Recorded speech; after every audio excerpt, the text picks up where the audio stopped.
실로 긍휼이 풍성하시고 사랑과 은혜가 많으신 하나님 아버지, 이 시간 저희가 주님께 약정한 이 시간에 다시 하나님의 말씀 앞에 저희를 불러주심을 진심으로 감사합니다. 주님, 저희는 아둔하고 우둔해서 하나님께서 말씀하시는 이 말씀들을 다 깨닫지 못하지만 그저 주께서 약속하신 말씀을 신뢰할 따름입니다. 저희 안에 진리의 영을 보내셔서 저희로 모든 진리 가운데로 인도하시겠다고 약속하신 그 말씀을 신뢰하옵고, 또 주께서 부족한 자에게 맡기신 사역을 감당할 수 있도록 능하게 하시고 지혜와 명철을 더하시고 위로부터 주님의 영으로 충만하게 채우셔서 이 사역이 가능하도록 주께서 주관하시고 인도해 주시기를 간절히 간구합니다. 주님, 부족한 자에게 약속하신 대로 이 사역을 감당할 수 있도록 도우시고, 또 공부하시는 모든 지체들에게 주께서 특별하게 역사하셔서 하나님의 말씀을 단지 머리로 깨닫는 것뿐만 아니라 마음으로 믿고 순종하여 합당한 열매로 하나님을 영화롭게 하는 귀한 역사가 있도록 도우시고, 주님, 이런저런 사정으로 인해서 오늘 하나님의 말씀을 공부하러 나오지 못한 모든 형제자매들에게 어디 있든지 간에 그들을 지켜 보호해 주시고 주님 축복해 주시고, 또 언제든지 주님과 주님의 말씀과 주님의 형제자매들이 모여있는 이 거룩한 집회에 마음이 와 있을 수 있도록 축복해 주시기를, 도와주시기를 간절히 간구하고 이 시간을 온전히 아버지 손에 의탁합니다. 모든 말씀을 우리 주 예수 그리스도 이름으로 기도하옵나이다. 아멘. 저희는 지금 성경에서 상당히 어려운 부분에 해당되는 레위기를 지금 공부하고 있는 중입니다. 레위기 자체가 어렵다는 게 아니라 굉장히 복잡하죠. 그런데 그 이스라엘 백성에게 하나님께서 주신 제사법, 다시 말하면 출애굽을 통해서 구속받은 하나님의 백성이 하나님께 어떻게 나아가야 되는지, 하나님이 얼마나 거룩하신 분인지, 그래서 백성들도 하나님과 동행하려면 거룩해야 한다, 하나님께 가까이 다가가야 한다, 하나님을 경배해야 한다. 그러면 그건 이스라엘 백성들에게 1차적으로 주신 말씀 아닌가? 그렇습니다. 1차적으로 이스라엘 백성들에게 주신 말씀이죠. 지난번에 그 프린트 혹시 못 받으신 분 계십니까? 여기 앞에 이거 말고 또 그거가 하나뿐이 없나요? 여러 개가 있었던 것 같은데. 예. 지난번에 다 안 받으셨었던가요? 받았는데 또 가져가시면 안 되는데, 다른 사람들 위해서 만들어 놓은 건데. 하나 받으셨다 꼭 잘 간직을 하십시오. 그래서 1차적으로는 이스라엘 백성들에게 하신 말씀이지만, 성경에 보면은 요한복음 5장 39절에 너희가 성경을 상고하거니와 너희가 성경을 찾아보고 연구하거니와 그 성경은 나에 대하여 증언하는 거라고 이렇게 말씀을 하셨죠. 나에 대하여 증언하는 거라. 그렇다면 창세기부터 시작해가지고 계시록에 이르기까지 모든 성경 가운데 예수 그리스도께서 나와 계신다. 예를 들면 창세기 1장 1절에 하나님, 바로 예수 그리스도시죠. 그 다음에 빛이 있으라, 빛, 예수 그리스도이시죠. 하나님의 영, 또 창세기 1장 20절에 하나님께서 물들에게 명령하여서 생명을 내라, 생명이신 분 예수 그리스도. 처음부터 끝까지 전부 예수 그리스도가 안 등장하는 곳이 없습니다. 그런데 그 중에서도 이 레위기라고 하는 책은 예수 그리스도의 어떠하심, 다시 말하면 예수님께서 이 땅에 오셔서 인간의 몸을 입고 오셨죠. 그러니까 하나님께서 인간의 몸을 입고 이 땅에 오신 예수 그리스도께서 이 땅에서 하나님 앞에 33년 반을 사시다가 십자가에 죽으시고 장사되셨다가 부활하시고 승천하셔서 하나님 보좌 우편에 앉아 계시다가 다시 이제 주님의 몸된 교회를 데리러 공중 재림을 하실 것이고, 7년의 환란이 끝난 다음에 다시 이제 지상 재림을 하셔서 천국을 세우실 터인데, 이 모든 일들, 즉 예수 그리스도가 하신 일들을 가장 아주 명료하게 설명해 주는 그 내용이 다름 아닌 레위기의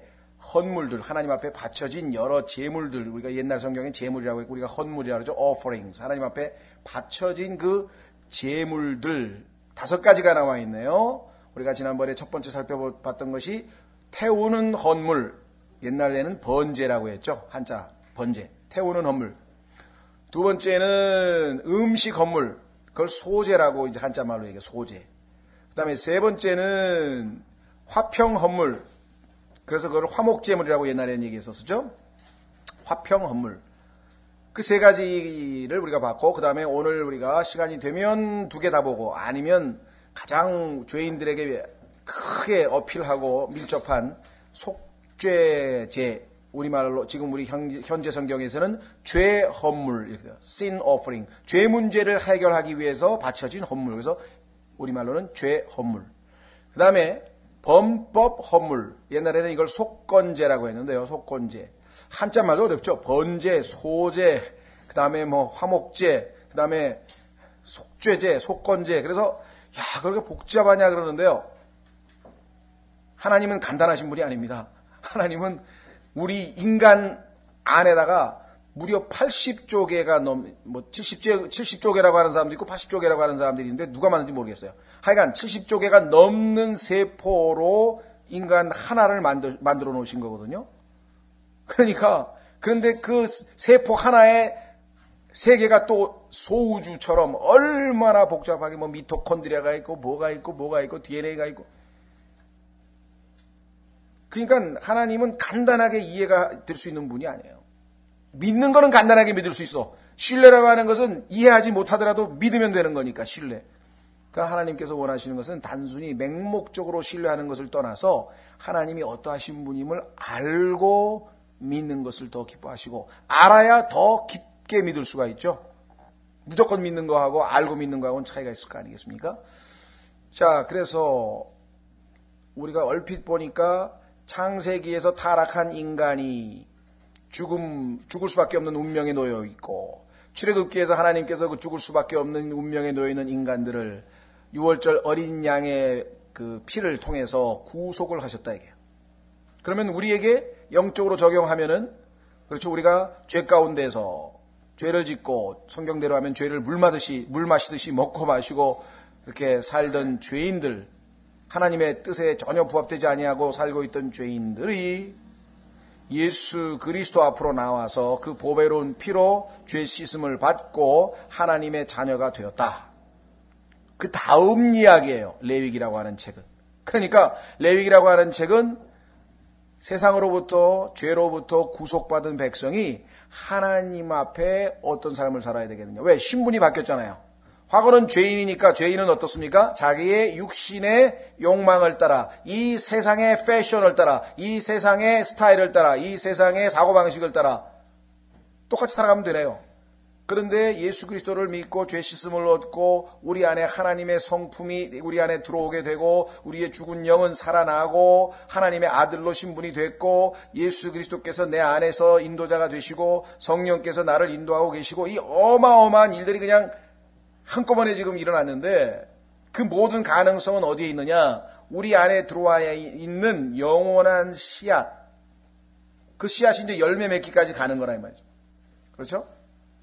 그래서 그 구원받은 백성들이 마땅히 하나님 앞에 어떤 자세를 취해야 되느냐. 첫째는 레위기는 그러니까 1장서부터 27장까지 있지만 딱 쪼개면은 첫 번째는 하나님께로 나아가는 길을 제시하는 거예요. 하나님께로 나아가는 길을 제시하는 것이 바로 1장서부터 17장까지고, 그 다음에 18장서부터 27장까지는 하나님께로 나아간 자가 그 거룩하신 하나님과 함께 동행하는 방법을 보여주는 것이죠. 거룩한 삶을 실제로 어떻게 살 것인가를 보여주는 것. 그것이 바로 레위기라 그랬어요. 그러니까 어떤 의미에서는 우리 그리스도인에게 어마어마하게 중요한 것이에요, 사실은. 그런데 실제적으로 여러분도 아시다시피 우리 한국에서 종교 생활하는 사람은 아예 뭐 교회를 그냥 무슨 뭐 생활의 한 일부분으로, 그죠? 교회 가서 그냥 뭐 오고 가고 하는 어떤 자기의 종교로 생각하는 건 구원을 못 받은 사람들은 우리가 일단 한쪽으로 제껴놓고, 구원을 받아서 분명하게 하나님의 자녀가 되고 신분도 바뀌고 하늘나라 갈 사람들인데, 그런데 이 사람들도 하나님의 뜻을 알지 못하고, 하나님의 뜻은 계속해서 더 성장하고 더 성장해서 열매 맺고 하나님의 아들의 완전한 형상으로 우리가 변화되는 건데, 거기에 초점을 맞추지 아니하고, 나는 이제 지옥 안 간다 이게. 나는 이제 하늘나라 간다 이게. 나는 이제 지옥 안 간다 이거야. 그거야말로 우리에게 제1차적으로 중요한 일이겠죠. 그렇죠? 그러나 만약에 하늘나라 가는 것이 하나님의 뜻이었다면, 구원의 목적이 지옥에 안 가고 하늘나라 가는 것이라면, 뭐하러 여러분과 저를 예수 그리스도를 믿고 딱 구원받는 순간에 하늘나라로 바로 데려가지 뭐하러 이 땅에 남겨두시겠습니까? 그렇잖아요. 예수 그리스도를 믿고 난 다음에 왜 이 땅에 그렇게 많은 시험과 어려움과 환난과 이거를 겪으면서 이 땅에 왜 남겨두시느냐. 하나님께서는 말씀드린 것처럼 우리를 구원하셔서 하나님의 자녀가 되게 하시고, 이제 우리 그 옛 모습을 탈피해서 점점점 하나님께 밀착하고 점점 하나님과 동행하고, 예수 그리스도께서 우리 안에 거하시고 우리가 그리스도 안에 거하고, 그리스도께서 내 안에서 변화를 일으키시고 성령께서 나를 자꾸 변화시키시고, 하나님의 말씀이 내 안에서 나의 사고방식을 바꾸고 행실을 바꾸고 언어를 바꾸고 모든 걸 바꾸어서 점점 변해가서 나중에 하나님 앞에 섰을 때, 예수 그리스도를 너무나 빼닮은 예수 그리스도와 똑같은 자가 나타났다는 것이에요. 거기까지 가는 거예요.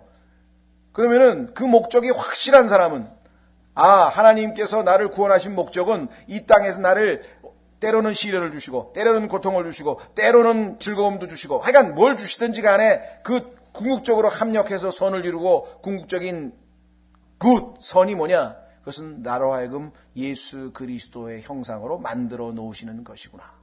그래야 영원토록 하나님 앞에 아무런 꺼리낌이 없이 항상 행복하게 항상 기뻐하며 살 수 있는 거예요. 여러분과 제가 지금 현재 이 상태, 지금 현재 우리의 영적 수준 이 상태 가지고는 하나님과 함께 살 때 굉장히 불편해. 왜? 우리 안에 추악하고 더러운 게 자꾸만 또 드러나고 또 드러나고 또 드러나고. 어떻게 하나님하고 맥힘이 하나도 없어야 될 거 아니에요. 그렇죠? 자, 그러기 위해서 하나님께서 이 땅에서 가장 우리에게 기뻐하시는 게 뭐냐면 경배하는 것이에요. 하나님 앞에 나와서 무릎 꿇고 하나님 앞에 가만히 엎드려 있는 것, 과거에 구원받기 전에는 안 하던 짓이거든요. 그걸 하라. 그래서 성경에 보니까 하나님께서는 어떻다 그랬어요? 영과 진리로 경배해야 된다. 하나님은 영이시니 경배하는 자가 영과 진리로 경배할지니라. 하나님께서는 이와 같이 경배하는 자들을 찾고 계시느니라. 구원받은 하나님의 백성이 출애굽기에 머물러 있고 더 이상 레위기로 나아가지 아니하면 하나님의 원래 구원의 목적에 부합되지 아니한 거라. 왜? 한 구원 얘기하고 또 구원 얘기하고 또 구원 얘기하고, 그러니까 어떻게 되는 거예요? 하늘나라 간다는 거지. 그럼 하늘나라 가기 전까지는 어떻게 산다는 거예요? 하나님은 그걸 묻고 계신 거거든요. 그래, 구원받아서 너는 이제 하늘 백성이 됐어. 그러면 하늘 백성이 될 하나님의 백성답게 하늘에 살 만한 자격을 자꾸만 갖추기 위해서 어떻게 해야 돼요? 변화돼야 될 거 아니야. 변화돼야 될 거 아니야. 그런데 그런 데에는 관심이 전혀 없고, 하늘나라는 따놓은 당상이고, 이 땅에서는 어떻게 해? 세상 사람하고 똑같이 더 잘 먹고 더 잘 살고 더 편안하고 이 뭐냐 이게. 그 하나님의 뜻을 전혀 모르고 있는 거지. 그러면 하나님께서는 엄청나게 피곤해지시는 거야. 왜? 말귀를 못 알아들으니까. 자, 하나님께서 나를 매를 때리려고 합니다. 근데 나는 그 매가 사랑의 매라는 걸 성경을 통해서 배웠어요. 그 매가 나에게 유익을 준다는 걸 알고 있어요. 그 매가 맞을 때는 괴롭다는 걸 알아요. 그러나 그것을 잘 견디어만 내면 나에게 의의 열매가 가득히 맺혀서 내가 점점 예수 그리스도의 모습으로 바뀌어간다는 사실을 나는 알고 있어요. 그 사람과 전혀 그것이 모르는 사람, 하나님, 내가 열심히 헌금도 하고 열심히 교회도 다니고 열심히 뭐든지 했는데 왜 되는 일은 없고 맨날 박해는 일어나고 되는 일이 뭡니까 도대체? 그 불평이 나올 수밖에 없는 거예요. 그게 나오잖아요. 백성이 불평하시니 하나님께서 기뻐하시지 아니하시니라. 왜 기뻐 안 하세요? 하나님 마음을 읽을 줄을 몰라. 하나님께서는 지금 너의 있는 상태 그대로는 너하고 나하고 만나봐야 불편한 거야. 그러니 네가 변화돼야 돼. 내 아들 예수 그리스도처럼 닮아야 돼. 그래야 내가 하늘에서 예수 그리스도 내 아들을 보면서 흐뭇해서 보라, 이는 내가 사랑하는 아들이요 이는 내가 기뻐하는 자라. 그런데 하나님께서 나를 지금 바라보니까 뭐예요? 지금 예수 그리스도로 옷 입고 내가 예수 그리스도로 덮어 있어서 예수님 하나님이 나를 바라보시면 기뻐하실 수 있지만, 그러나 그 안에 나의 영적인 현재의 모습, 자, 성경에서는 하나님 앞에 나의 스탠딩, 포지션, 위치는 완벽한 100% 하나님의 아들이에요. 하나님이 나를 그렇게 대해 주셔요. 그러니까 우리가 항상 무릎 꿇고 하늘나라의 직통으로 지성소에 들어가서 기도도 할 수 있죠. 그러나 지금 현재 나의 상태, state, 지금 현재 상태는 하나님 보시기에 100% 하나님의 아들이 가려면 한 20%밖에 안 됐대. 진행이 20%밖에 안 됐어. 여러분들 아파트 건설 공장이나 여기 지금 조금 있으면은 뭡니까 여기 테크노마트 보셨죠? 지금 뭐 공정이 한 7, 80% 온 것 같아요. 뭐 8월인가 뭐 되면은 이제 다 완성한다는데 처음에는 뭐 엉성하고 땅도 파고 막 진흙탕도 왔다 갔다 하고 뭐 이게 뭐야 그랬는데 공정이 점점 진행이 되더니 지금 완전히 막 그럴싸하게 이제 조금 있으면 그냥 뭐 멋진 게 하나 생기잖아요. 그게 하나님께서 여러분과 저에게 하고 계신 거예요. 20년 전, 제가 20년도 됐죠. 81년, 25년 전 저의 구원받고 나서의 모습을 가만히 살펴보면 지난 25년간 참 하나님께서 힘드셨겠다 생각해요. 왜? 이 하나님의 뜻을 제대로 몰라. 근데 제대로 지금 명확하게 안 지가 한 3, 4년밖에 안 된 것 같아요. 그때부터는 불평이 없어지는 거야. 하나님 앞에. 왜? 그게 곧 나에게 유익을, 나를 위해서 하고 계신 걸 이제 아니까. 그렇죠? 성숙한 자식은요, 부모가 때리면 그거 쓴뿌리가 생기고 그렇지 않습니다. 왜? 어머니 마음, 아버지 마음을 읽었기 때문에. 저는 한 20년도 더 넘게 걸린 것 같아요. 성경에 보니까 이 야곱이라고 하는 사람도 무려 20년이 넘게 베델에서 하나님을 만나가지고 너무너무 기뻐가지고 그런데 변화는 하나도 안 되고 세상적으로 사는 거야.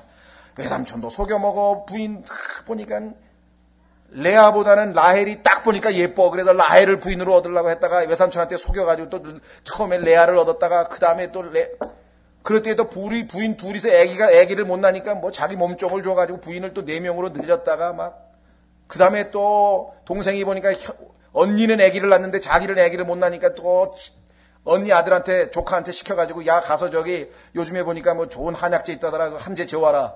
그거 먹으면 애기 잘 낳는다더라. 요즘으로 치면 그거 아니에요. 옛날로 치면 그런 거 있잖아요. 뭐 무슨 풀인지 모르겠는데 그거 먹으면 애기 잘 낳는 풀이 있다 그래가지고 그 뜯어오라 그래. 화판채라 그랬나? 그래가지고 그냥 언니가 화가 나서 네가 내 남편을 뺏어가더니 말이야.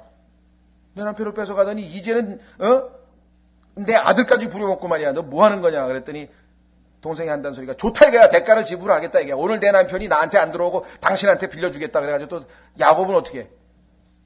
야곱은 자기 아내에게로 라헬하고 밤을 지내려고 갔더니 한다는 소리가 내가 오늘 당신을 빌려줬다 이게. 누 언니한테 가래. 피곤한 인생입니다. 예? 야, 참 야곱은 존경스러운 것 같아요. 그죠? 내 아내의 아들 12를 어떻게 키웠는지 뭐. 그것도 그냥 시기심이 싸고 치고받고 그다음에 뭐 여동생은 뭐 일을 치르고 일도 보통 일입니까? 나가가지고 그 다른 동네 아주 그 이상한 그 이제 이방인에게 말이죠. 겁탈을 당해가지고 막 또 살인을 저지르고 막 와, 야곱의 인생을 보면서요. 이게 정말 파란만장하니. 그런데 이렇게 편안하게 사는 사람도 불평을 해. 여러분과 저는 왜 불평을 합니까? 야곱처럼 사는 사람도 있는데 야곱뿐이겠어요? 더한 사람이 얼마나 많아요 성경에. 사도 바울의 인생 보셨죠? 고린도 후서 성경 공부할 때 여러분 제가 몇 번 읽었습니까? 뭐 매롤 몇 대 맞고 뭐 무슨 강의 위험과 무슨 바다의 위험과 굶주림의 위험과 아니 하나님을 가장 잘 섬기고 가장 헌신되고 모든 걸 다 바치고 가장 예수 그리스도를 닮았다고 하는 사람인데 왜 가장 고난을 받아요? 근데 바울은 거기에 대해서 한 번도 불평하고 짜증 내본 적이 없어요. 왜? 그걸 통해서 자기가 정금같이 예수 그리스도처럼 될 것을 알았기 때문에.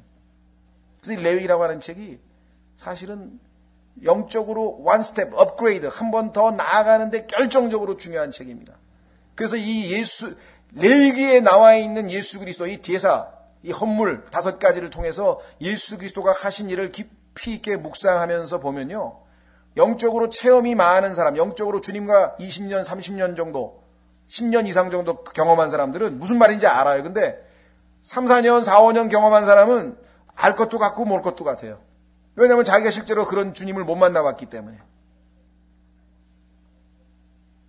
그래서 영적인 체험이라고 하는 것은 교제적 지식이라고 했죠. 하나님을 알아가긴 알아가는데 성경을 통해서 머리로 알아가는 게 아니라 그것이 내 삶에서 성경에서 하나님의 말씀을 내가 공부를 했는데 그 하나님이 내 삶에서 이런 식으로 실제로 이루어졌구나.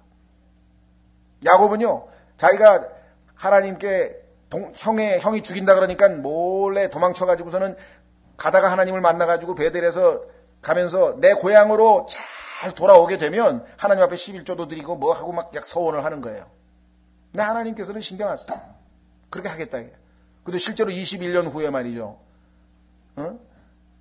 자기 딸이 그런 사건을 당했죠. 그 다음에 에서가 찾아와가지고 협박을 하죠. 막 정말 너무너무 위기 상황에서 하나님께서 느닷없이 창세기 35장에서 베델로 올라오라.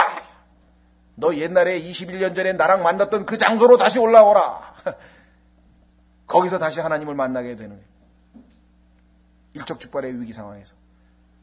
그 순간부터 내가 내 이름을 야곱이라 하지 아니하고 아담이라 하지 아니하고 그 말하고 똑같아요. 아담이라 하지 아니하고 이제 이스라엘 하나님의 왕자라 부르겠노라. 이렇게. 하나님의 왕자가 누굽니까? 예수 그리스도 아니에요. 이미 그때부터 야곱은 예수 그리스도의 형상이 어느 정도 형성이 돼 있어요. 그때부터 야곱은 놀라운, 거의 언급도 안 돼. 그런데 당대 최고의 통치자, 전 세계에서 최고의 통치자인 파라오, 그 파라오를 딱 만났는데 파라오를 야곱이 축복을 했어요. 그럼 어떻게 생각하세요? 아니, 저 시골에 사는 그것도 저 가나안 땅에 촌로인데, 촌로 그렇잖아요. 촌에 사는 농부인데, 아니 목동인데, 냄새나는 그 소똥 치고 그거 하는 목동인데, 파라오가 당대의 그 황제가 말이죠. 그 요셉의 아버지라고 소개를 했더니 또 보니까만 뭔가 divine authority, 하나님의 신적인 권위가 있었단 말이야. 뭔가 보였나 봐. 그렇지 않고서야 어떻게 황제가 그 목동한테 머리를 얹고 안수해주면서 축복하니까 그대로 축복을 받고 있겠어요? 야 임마, 당신 네가 뭔데 나한테 왜 머리를 얹어? 안 그러겠습니까? 근데 성경에 보니까 야곱이 파라오를 축복했다고 써 있어요.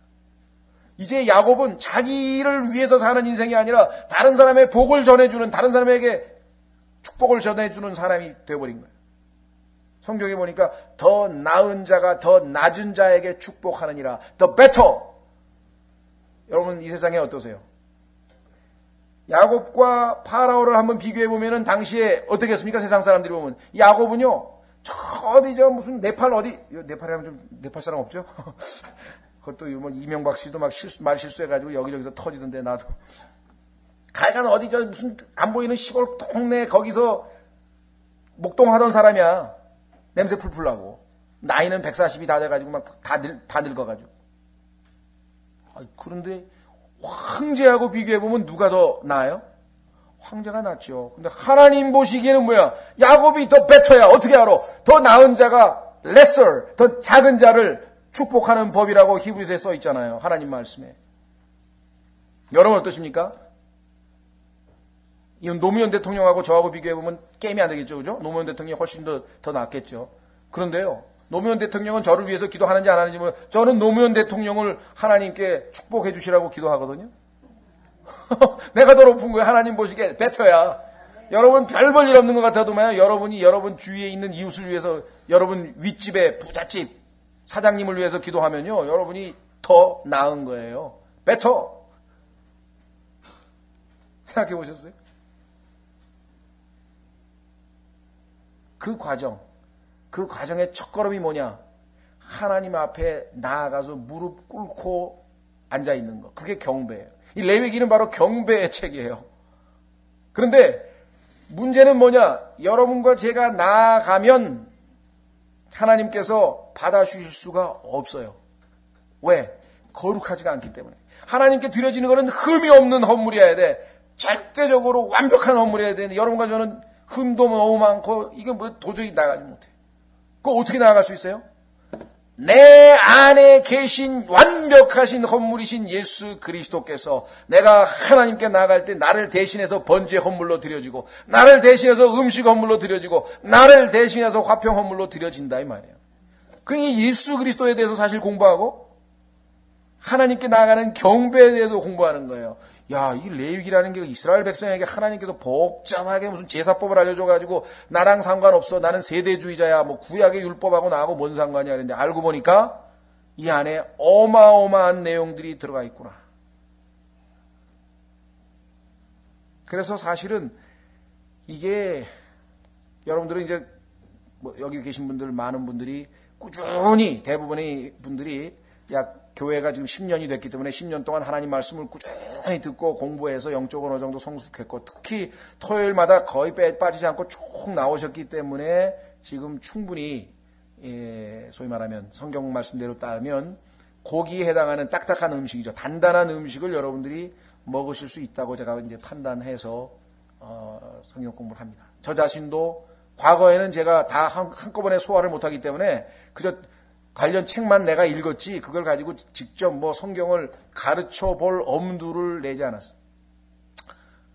제일 손대기 어려운 책이 성경에서 보통 얘기하기를 스가랴서라고 해요. 스가랴서도 믿음으로 우리가 한번 공부해봤어요. 근데 지금 생각하니까 난 다 모르겠어. 이제 뭘 공부했는지도 모르겠어. 너무 어려워가지고 그때 그냥 한번 해본 거야. 나중에 기회가 더 있겠죠. 스가랴서. 두 번째가 에스겔서라고 얘기하고. 그 다음에 세 번째가 보통 다 똑같지는 않아요. 레위기. 뭐를 드리고 뭐를 또 자르고 기름을 내장을 뽑고 뭐를 갖다 버리고 막 복잡해.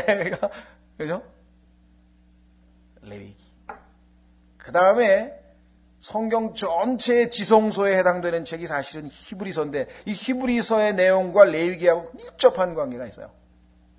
그래서 히브리서도 한번 성경 공부를 안 한 건 아니에요. 했어요. 초창기에 우리 정말 바울서신 다 끝내고 다 하긴 해서 지금 테이프도 있고 있는데 엄청 피상적으로 했을 것 같아 내가 볼 때는. 그러나 그 당시 우리의 영적 수준에 비해서는 지금으로부터 한 7, 8년 전에 했으니까 그때 수준은 그 수준에 맞춰서 하나님이 가르쳐 주셨겠죠. 그렇죠? 지금 와서 레위기도 처음 시도이기 때문에 상당히 피상적이지만 그나마 그래도 우리가 그동안에 많은 공부를 했기 때문에 그래도 아마 웬만한 데서 공부하는 것보다는 훨씬 더 지금 중간 정도의 깊이 정도는 제가 하고 있는 것 같아요. 지금 내가 책을 다 봤는데요. 레위기 1장서부터 5장까지 1시간에 설교 다 끝난 사람도 수두룩해요. 보니까 제자가 5가지 있는데 그 의미가 이거다. 이거는 이거 써준 거 다 한번 읽으면 끝이야. 여기 써준 거 이것만 해도 지금 대단한 거니 이게 2페이지짜리잖아요. 그렇죠? 근데 지난번에 우리는 숫소의 의미가 뭐고 어린 양의 의미가 뭐고 그 다음에 고운 가루의 의미가 뭐고 거기다가 유향은 외쳐야 되고 누룩은 외치면 안 되고 꿀은 외치면 안 되고 그 전부 다 예수 그리스도와 관련이 되어 있고 전부 다 하나님 앞에 거룩하게 나아가는 방법과 경배의 방식과 관련돼 있었다고 하는 것이죠. 그렇죠? 그래서 여러분들이 레위기 공부하실 때 어렵다 그래도 그냥 한번 공부해 보는 거예요. 한번 해보고 아는 건 알아듣고 남겨놓을 거 남겨놓고 다음에 또 하나님께서 공부할 때 또 하나님께서 가르쳐 주시고 서론이 긴 이야기는 일부러 그런 건 아니겠지만 이 레위기를 공부한다 그러니까 이게 인기가 떨어져서 사람 점점 재미없는 거라서 그런지 자신도 조금 부담은 됐습니다만은 일단 한번 해놓고 보자. 왜? 우리가 창세기 1장 1절부터 계시록 22장 21절까지 하나님께서 말씀하시기를 모든 말씀을 every word라 했죠. 말씀으로 살아야 한다고 했기 때문에 우리가 믿음으로 이제껏 왔습니다. 자, 그래서 지난번에 3가지 헌물에 대해서 자세하게 공부를 했는데 3가지 헌물의 특징은 뭐냐? 잠깐 정리를 하면은 지난번에 나와 있는 것처럼 2가지 특징이 있는데 거기 나눠드린 그 작은 것에 보시면요. 작은 프린트에 보시면 1번에 번제, 소제, 화목제 옛날 성경으로 되어 있습니다. 태우는 헌물, 음식 헌물, 화평 헌물의 특징이 뭐냐면 첫 번째는 향기로운 냄새라 그랬고 두 번째는 자발적 행위라 그랬어요. 그런데 오늘부터 하려고 하는 이 2가지는 향기로운 냄새가 아니야. 왜? 죄와 연관이 되어 있다 이 말이야. 앞에 거 3가지는 헌신이야. 하나님께 모든 것을 바친 헌신적 삶에 관련되어 있기 때문에 향기가 나는데 하나님 앞에. 그런데 2번째 거는 예수님께서 헌물로 드려지긴 드려지는데 내 죄 때문에 예수님이 죄를 대신해서 하나님 앞에 죄로 드려지기 때문에 심판을 받으니까 하나님 앞에 향기 날 수가 없죠. 그렇잖아요. 향기로운 냄새가 아니잖아요. 이거 너무너무 아주 잔인하고 죄에 대한 심판이 있으니까. 그 다음에 헌신은 예수 그리스도께서 이 땅에 오셔서 하나님 앞에 그 하나님을 모든 걸 다 바쳐서 사랑하신 헌신이기 때문에 자발적인 겁니다. 하나님께서 여러분 보고요 헌신하라고 강요하신 적이 없어요. 하나님께서 여러분들 보고 뭐 주일날 출석을 해라, 그 다음에 뭐 11조를 내라, 그 다음에 뭐를 해라, 그 다음에 뭐 철야 기도를 해라, 그 다음에 뭐 성경을 읽어라. 그래 보신 적이 없어요. 하나님께서는요, 우리에게 권면하신 것은 우리에게 유익이 되는데 그것을 강요하거나 푸시하거나 억지로 하지 않아요. 그러나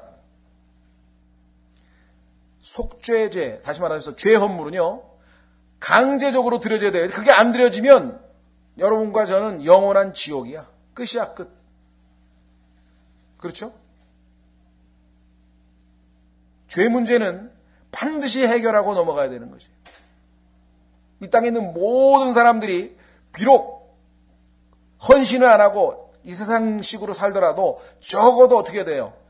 자신의 죄 헌물이신 예수 그리스도를 구세주로 받아들여야 되고 자신의 범법 헌물이신 예수 그리스도를 구세주로 받아들여서 죄사함에 이르러야 돼요. 그 이후에 그 하나님에게 자신의 삶을 내어드려서 태우는 헌물로, 음식 헌물로, 화평 헌물로 하나님 앞에 헌신하고 안 하고는 나중 문제지만 죄 문제는 해결이 안 되면 이건 영원한 지옥입니다. 그렇기 때문에 어떤 의미에서는 성경에서는 태우는 헌물, 즉 번제, 완전한 헌신을 예표하고 있죠. 음식 헌물, 사람들을 한 헌신. 그러니까 위로 하나님을 사랑하고 수평으로 이웃을 사랑하는 이 두 가지가 성취된 것이고 하나님과 인간과의 교제가 회복이 된 것이 바로 이 화평 헌물인데 이 세 가지가 먼저 언급이 되어 있고 그다음에 레위기 4장에 가서 이제 오늘 우리가 공부하려고 하는 속죄제, 소위 말하면 죄 헌물이 나오는데 그러나 현실적으로 봤을 때 모든 인간은 하나님 앞에 헌신하기 전에 뭐부터 해야 돼요? 죄사함부터 받아야 되거든. 그렇죠? 그런데 죄사함 문제도 해결하지 않은데 하나님을 위해서 헌신하는 사람이 있어요. 목사도 있고 선교사도 있고 장로님도 있고 권사님도 있고 뭐 온통 막 전반 철야 기도도 하고 뭐 무슨 뭐 여전대 회장도 하고 뭐 하는데 구원은 못 받아서 이게 얼마나 비참한 일입니까? 하나님 앞에 속죄 헌물로 죄 헌물이신 예수 그리스도를 통해서 죄사함과 하나님의 그죠? 거듭남의 체험이 없는 상태에서 헌신만 하면 어떻게 되는 거예요? 이거 참 그러니까 아예 하나님을 모르고 그저 이 땅에서 실컷 죄 짓다가 뭐 노세 젊어서 내소에 하든 뭐 재밌게 살다가 죽은 사람은 지옥에 가도 덜 저기 하잖아요. 덜 억울하잖아요. 왜? 이 땅에서는 아마 80년은 재밌게 살았으니까. 그런데 하나님을 위해서 헌신하고 자기 자신을 다 바치고 모든 것을 희생해가면서 주님을 섬긴다고 교회를 80년, 60년 다녔는데 또 하늘나라에 가보니까 너는 뭐야? 지옥이야. 어떻게 되겠어요? 아니 난 평생 내가 왜? 너는 지금 첫 번째 단추를 안 꼈어. 첫 번째가 뭐예요? 죄 헌물이신 예수 그리스도를 너의 구세주로 받아들이지 않은 채 죄 문제를 해결하지 않은 채 너가 언제 너보고 헌신하라 그랬니? 너무나 역설적인 얘기 같지만요. 지금 얼마나 많은 사람들이 우리보다 더 헌신된 사람이 있어요. 철야도 20년 다닌 사람이 있어요. 어떤 할아버지가 그래요. 내가 지금까지 30년 주일 성수를 안 하고 30년 집회도 안 빠지고 다녔다 이게야. 그런데 구원은 받으셨어요? 지금 이제 거의 다가왔대. 아직 모른대 자기는. 구원이라는 게 그렇게 쉽게 되는 게 아니라는 거예요.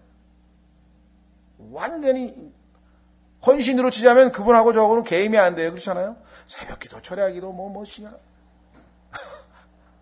근데 하나님께서는요, 인간의 육신을 헌물로 받으실 수가 없어요. 죄 헌물이신 예수 그리스도를 통해서 죄사함을 받고 그 안에 들어와 계신 예수 그리스도를 통해서 하나님께서 헌신하라 그랬지 언제 가인처럼 땅에서 나는 농사를 지어가지고 하나님 앞에 바쳐가지고 그걸로 하나님의 호의를 얻어보려고.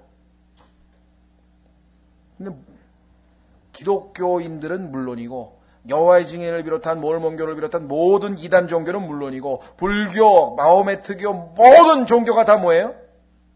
그게 속죄 헌물을 하나님 앞에, 즉 죄 헌물을 하나님 앞에 드리기 전에 하나님을 위해서 헌신한 거예요. 그렇죠? 그 누군가를 위해서 모든 걸 다 바친 사람들이잖아요. 이 사람들은 하나님께서 받아주시지 않나요? 왜? 죄 문제가 해결 안 됐기 때문에. 그래서 오늘 이 속죄제는 그러한 의미에 있어서 우리에게는 아주 1차적으로 중요한 겁니다. 그렇죠? 자, 말씀드린 것처럼 속죄제는 죄가 문제가 됩니다. 그래서 여기 보면 죄에 대한 고백도 있고 심판도 있고 희생도 있고 피 흘림도 있고, 그런데 이 죄의 헌물이신 예수님이 우리를 대신해서 하나님 앞에 바쳐지고 나니까 하나님께서 이제 어떻게 돼요?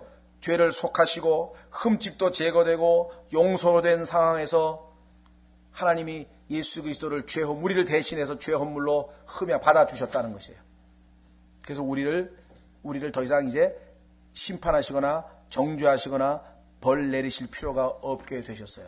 왜? 자기 아들이신 예수님이 우리를 대신해서 이미 죄 헌물의 역할을 하셨기 때문에.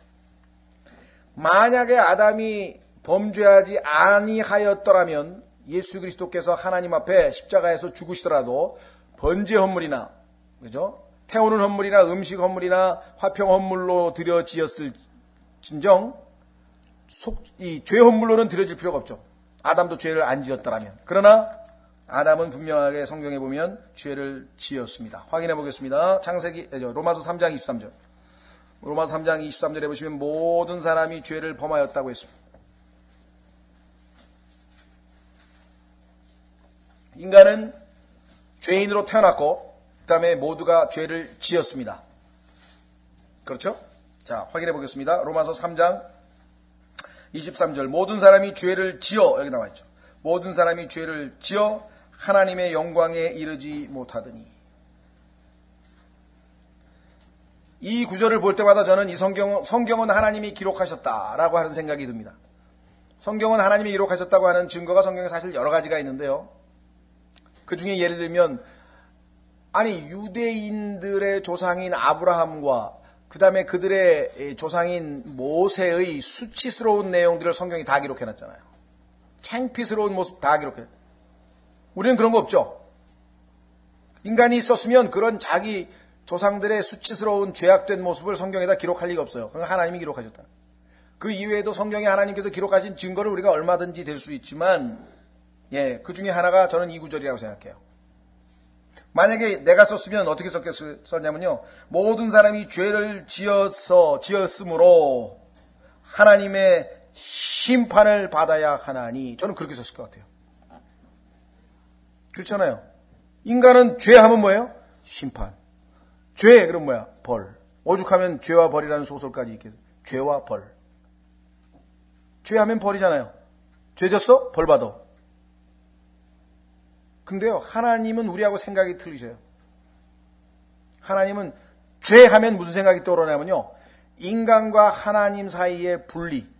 죄 때문에 인간과 하나님 사이에 막힘이 없어서 교제하고 사랑하고 주고받고 대화 나누고 하는 좋은 관계였는데, 죄가 가운데 떡 끼어 들어가 가지고 하나님과 인간의 교제가 단절이 되어버린 거야.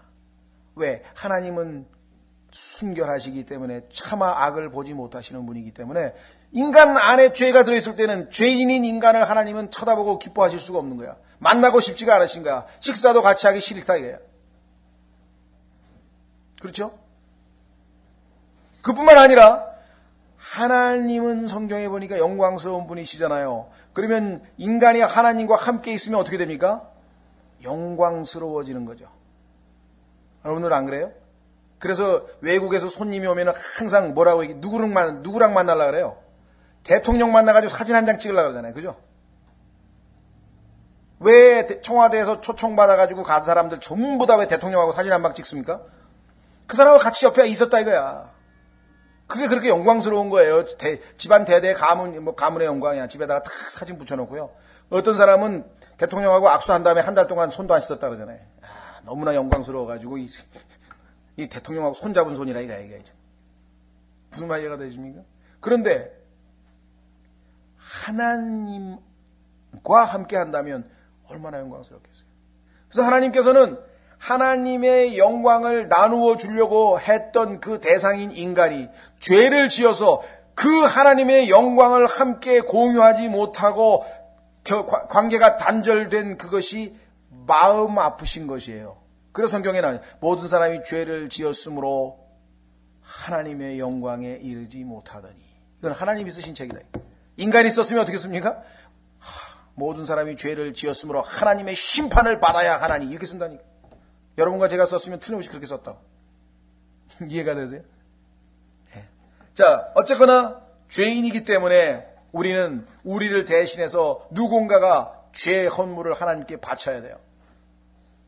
근데 그 죄의 헌물이 되시기 위해서 죄를 알지도 못하신 분께서 이 땅에 스스로 찾아오셔서 우리를 대신하여 죄가 되시고 우리를 의롭게 하신 분이 계셨다. 자, 고린도후서 5장으로 갑니다. 속죄에 관한 놀라운 사실들을 우리가 다시 한번 점검해 봅니다. 다 공부를 하셔서 우리가 알고 있는 많은 사실들이지만 속죄 헌물, 죄 헌물의 의미를 파악하면서 고린도후서 5장 21절.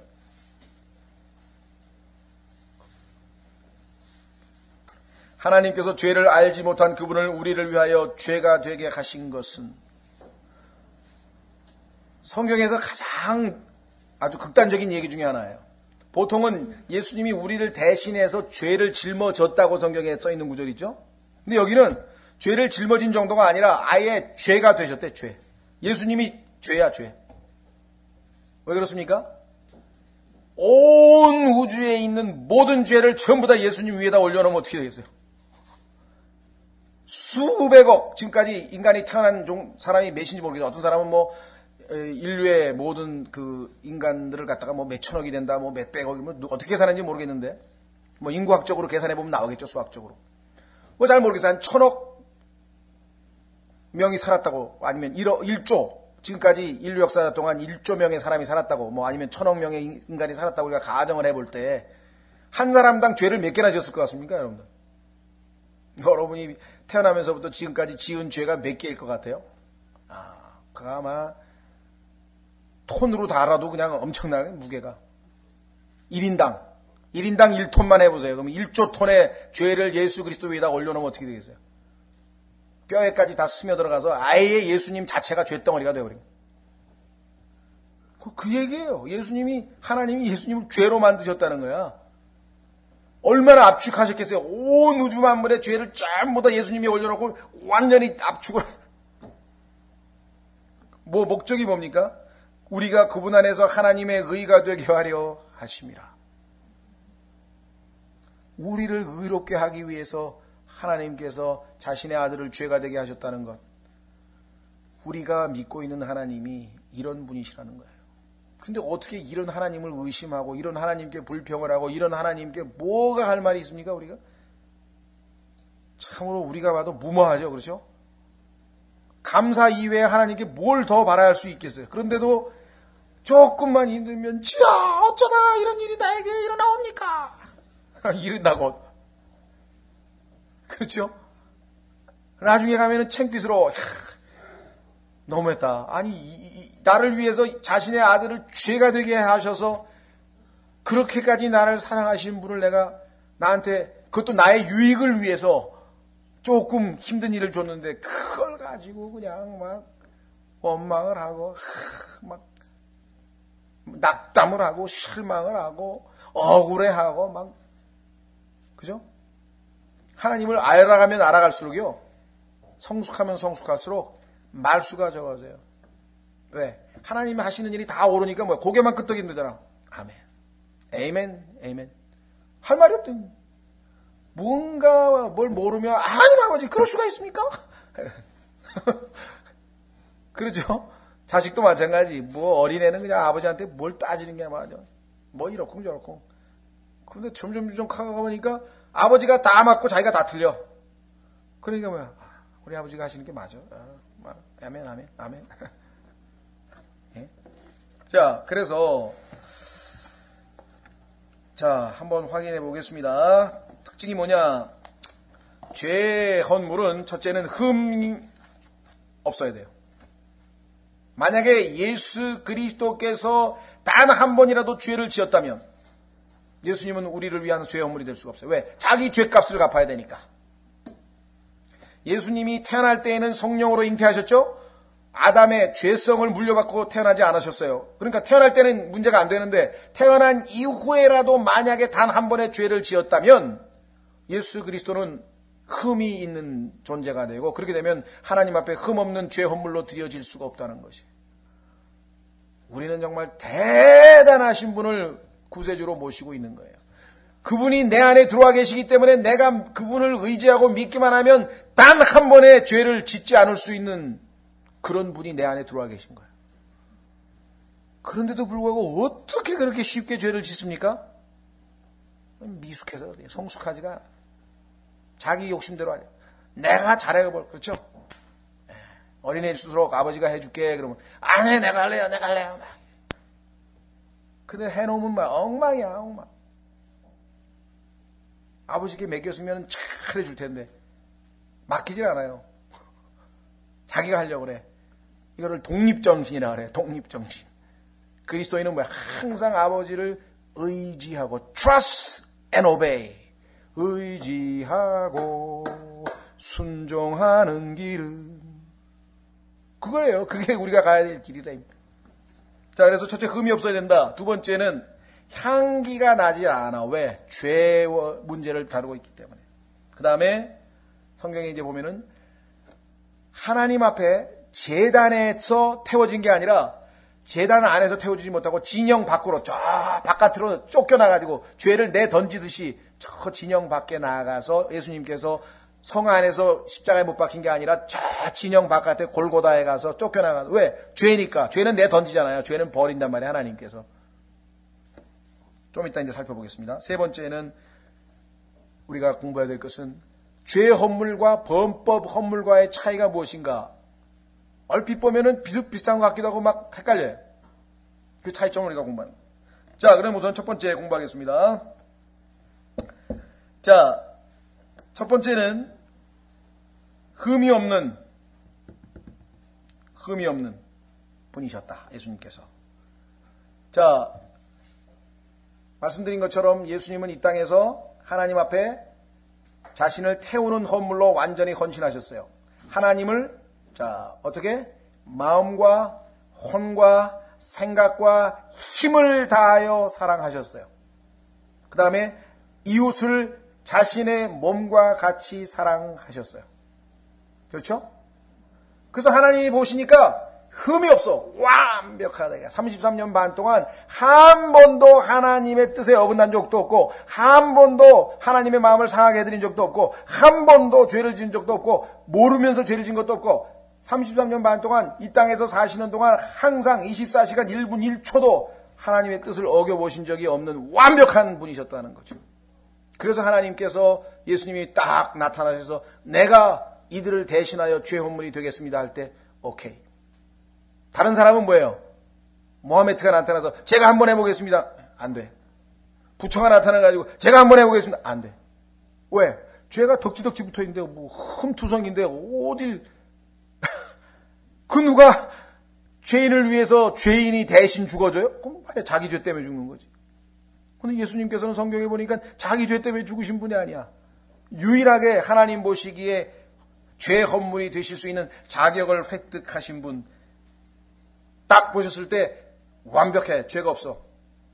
근데 그 예수님이 내가 이 모든 사람을 대신하겠습니다 할 때 하나님께서 오케이. 받으신. 예? 자, 그 다음에 지난번에 태우는 헌물과 음식 헌물과 화평 헌물의 경우에는 예배자로서 하나님 앞에 헌신하러 들어간 것이었어요.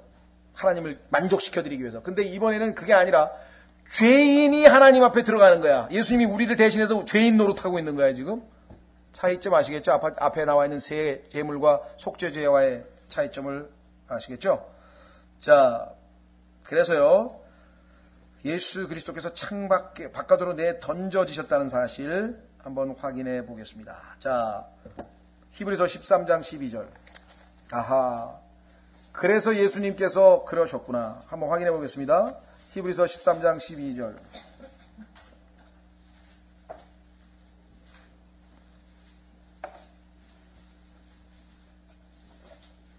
히브리서 13장 11절부터 보십시오. 그 짐승들의 피는 죄로 인하여 대제사장이 성소 안으로 가지고 들어가고 그것들의 몸은 진영 밖에서 불사르나니.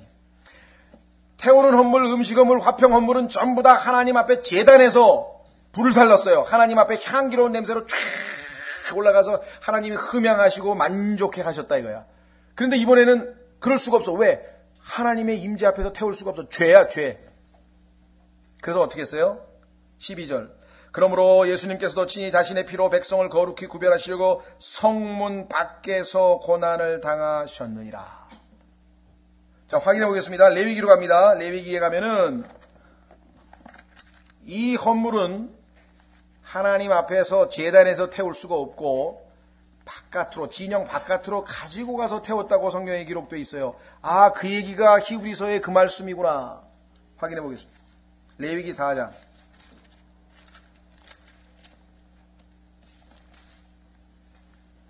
레위기 4장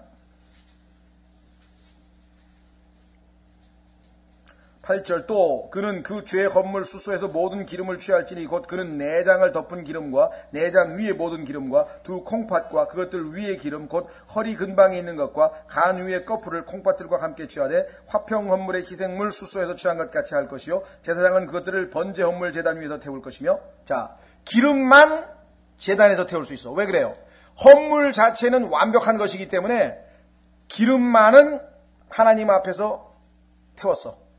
그래 나머지 몸은 어떻게 했나 보세요. 그 다음 보세요. 뭐라고 되어 있나? 11절. 그 수소의 가죽과 그것의 모든 고기와 머리와 다리와 내장과 똥 곧 그 수소 전부를 진영 밖의 죄를 버리는 곳 즉 정결한 곳으로 가져다가 나무 위에서 불로 태우되 죄를 버리는 곳에서 태울지니라. 그 몸은 죄를 예표하고 있기 때문에 예수 그리스도의 몸은 속죄, 죄 헌물로 하나님 앞에 들어졌을 때는 이렇게 내던져지는 것이죠. 다만 예외 없이 뭐만 예외가 허용이 돼요? 기름. 왜?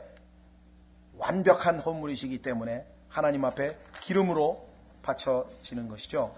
자, 그 다음에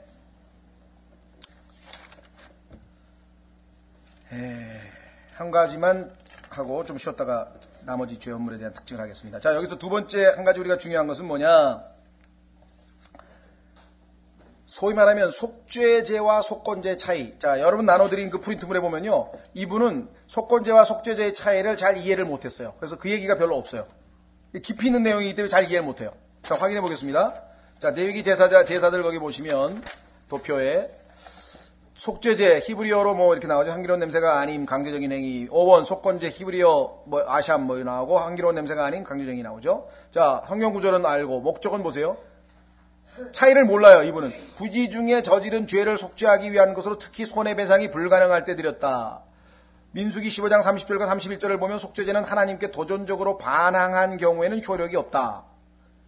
요것만 써놨어요. 그 다음에 속건제, 소위 말하면 범법 헌물, 부지 중에 저지른 죄를 속죄하기 위한 것으로 특히 손해배상이 가능할 때 드렸다.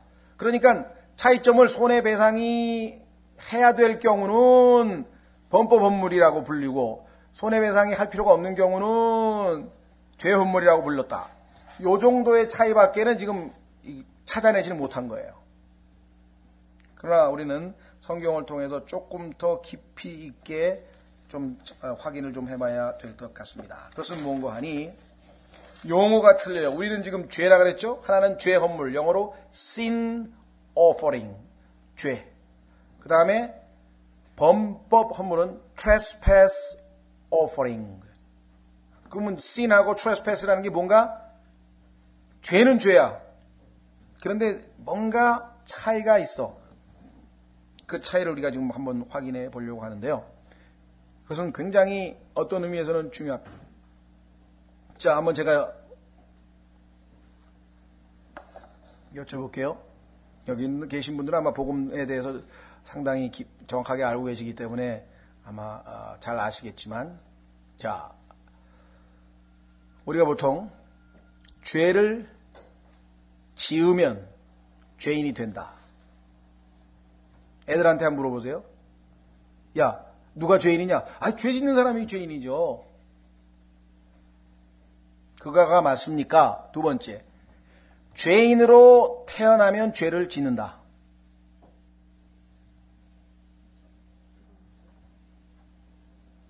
보통은 죄를 지었으니까 죄인이죠. 그러면 죄를 안 지으면 죄인이 아닙니까? 여기에 문제가 있는 거예요. 죄를 안 지어도 죄인이에요. 그걸 이해를 못하면 이 두 가지 허물 이해를 못하고, 그걸 이해를 못하면 복음을 이해를 못하고, 그걸 못하면 영적인 생활 자체를 이해를 못하는 거예요. 그리스도인으로서. 왜냐? 하나는 죄의 본성에 대한 얘기, sin offering 할 때 죄 자체, 죄의 본성, 그리고 그 죄의 본성을 지닌 인간, 죄인에 관한 얘기예요. 사람에 관한 얘기다. 죄와 죄인. 그러나 뒤에 이 범법이라고 하는 것은 죄의 행위들, 예를 들면 거짓말한 거라든가 훔친 거라든가 남의 물건을 어떻게 했다든가 구체적인 행위들을 용서받는 거야. 여기는 뭐야? 나를 용서해 주시는 거야. 죄인이기 때문에. 그 차이 좀 이해가 좀 되십니까? 하나는 죄의 본성 자체를 문제 삼는 거고, 하나는 행위들을 문제 삼는 거란 말이에요. 그런데 그래서 성경에 보면은 sin이라고 하는, 죄라고 하는 단어가 단수로 나올 때가 있고 sins, 복수로 나올 때가 있는데, 이 sins라고 복수로 나올 때는 여기서 얘기하는 범법 행위에 대한 얘기들이에요. 구체적인 행위 하나를 얘기한다. 그죠? 내가 지은 죄, 구체적으로 거짓말했다. 그렇죠? 싸웠다. 그렇죠? 돈 훔쳤다. 그죠? 있잖아요. 구체적으로 예를 들면. 그러면 그런 행위 하나는 어떻게 돼요? 예수님의 피로 완전히 씻겨버리죠. 그렇죠? 그런데 죄인은 어떻게 돼요? 죄인 자체는. 내가 지금 20개의 죄를 지었는데 그거 다 씻었어, 보배로운 피로. 그런데 내 안에서 있는 죄는, 죄의 본성은 찬스만 오면 200개 아니라 2000개라도 얼마든지 죄를 만들어낼 수 있어. 그럼 어떡하냐 이게. 그렇죠? 이 두 가지 문제. 그럴 때는 어떻게 해야 돼요? 나를 해결하려면 나를 어떻게 해야 돼요? 죽여야 돼. 그렇죠? 호메이니가 지배하던 이란에서 금주령이 내려졌어요. 왜? 이슬람 율법으로 다스리니까. 그래가지고 모든 슈퍼와 모든 가게에서 술병을 싹 다 없었는데 그래도 또 술 먹는 놈이 나와. 왜 그럴까요? 밀주 공장에서 술을 만들어내는 거야. 나올 때마다 그냥 다 잡아가지고 다 압수를 했는데 그래도 나와요. 예? 공장에. 그러면 여러분과 저가 바로 뭐예요? 죄 공장이야. 제품은 죄야. 범법들, 온갖 죄들이야. 그럼 하나님께서는 어떻게 예수님의 보배로운 피로 다 씻어. 그 다음에 어느 게 어떻게? 십자가에다가 못 박아버려. 내가 그리스도와 함께 십자가에 못 박혀 있나니, 하나님께서 죄의 공장인 나를 십자가에 못 박아서 폐쇄시켜버렸다. 나를 죽였다. 더 이상 생산할 수 없다. 그 믿음을 가지면 더 이상 제품은 안 나오는 거야. 이해가 되시겠습니까? 그래서 죄인인 나, 죄성을 지닌 나, 이 문제를 해결하는 것은 죄 헌물로 하나님께서 예수님이 드려지고, 구체적으로 내가 행한 행위들 하나들은 범법 헌물로 하나님께서 예수님이 드려져서 이것도 다 해결하고 이것도 다 해결한 거예요. 그런데 많은 사람들이 보혈로 씻는 건 알아. 근데 십자가에서 자기가 못 박혔다 있는 건 몰라. 그러니까 좀 이따 또 하나 나와. 그럼 보혈로 또 씻어. 샘물과 같은 보혈은 임마누엘 피라. 좋죠. 근데 하나님께서 가만히 기다리고 있다가 죄 하나 나오면 싹 보혈로 씻고, 죄 하나 나오면 자백하면 싹 씻어주고, 그거만. 하나님께서 그렇게 어리석으신 분이십니까? 죄 공장을 폐쇄시키면 죄가 안 나올 건데 왜 계속 보혈만. 그래서 어떻게 해요? 하나님께서는 이미 저지른 모든 죄는 다 씻었어. 그리고 죄 공장을 십자가에 못 박아서 완벽하게 해결해 놓으신 거예요. 두 가지가 다. 그래서 성경에 비슷한 하면서 죄 헌물, 범법 헌물, 이거 뭐 비슷한 것 같은데 죄는 죄니까 뭔가 좀 다르다 이거예요. 차이점 아시겠어요? 그러니까 하나님께서는 죄의 공장은 십자가에 못 박아가지고 아예 폐쇄에 딱 쏘아내고 지금 앞에다가 여기다가 지금 이미 땅땅 못 박아가지고 끝냈어요. 제품은 다 보혈로 씻어서 다 끝났어요. 그러면 왜 다시 죄가 나옵니까? 네, 내 안에, 내 육체 안에 죄가 거하고 있는데, 하나님께서는 나의 혼은 지금 죄로부터 구속하셨죠? 나의 죽은 영은 거듭나게 살리셨죠? 내 육체는 지금 아직 이 땅에서 있어요. 그리고 이 육체 안에 죄가 있고 선한 것이 거하지 않아요. 그런데 문제는 내가 이 육체를 따라 살지 아니하고 내 안에 하나님에 대해서 살고 의에 대해서 산 새 사람, 내 속사람을 따라 성령을 쫓아 살면 절대로 죄는 제품 못 만들어요. 아니 근데 내가 어떻게 해요? 재료를 또 공급해 주는 거야. 공장에서 문 다 닫아가지고 재료가 없으면 공장 못 만들잖아요. 근데 내가 뭐예요? 육신을 따라 살면 제품을 만들 수 있는 자료를 제공해 주는 거예요. 원료를 제공해 줘. 누가 제공해요? 내가. 제공만 안 하면 못 만들어요. 네? 그런데 우리는 육체를 입고 있기 때문에 언제든지 또 넘어져. 그래서 하나님께서 그것을 벗어나게 할 수 있는 길이 뭐예요? 예수 그리스도의 보배로운 피는 영원토록 적용할 수 있는 거예요. 그래서 만약에 내가 원료를 제공해서 죄를 지면 뭐예요? 자백하면 그는 미쁘시고 의로우사 모든 불의에서 우리를 정결케 하실 것이요. 요한일서 1장 9절에 약속을 해놓으신. 그러나 하나님이 진짜 원하시는 것은 조금 성숙해서 보니까 이야 속았구나. 내가 원료를 왜 제공했을까? 내 육신에게 빚진 게 하나도 없는데 성경에 보니까 너희는 육신에게 빚진 게 없다 그랬어요. 그렇죠? 죄에 대하여 세상에 대하여 죽은 거야. 이해가 되십니까? 네, 두 가지 차이. 죄 헌물과 범법 헌물의 차이 좀 쉬었다가 좀 더 찾아보겠습니다. 신앙생활의 아주 핵심적인 내용 중에 하나입니다.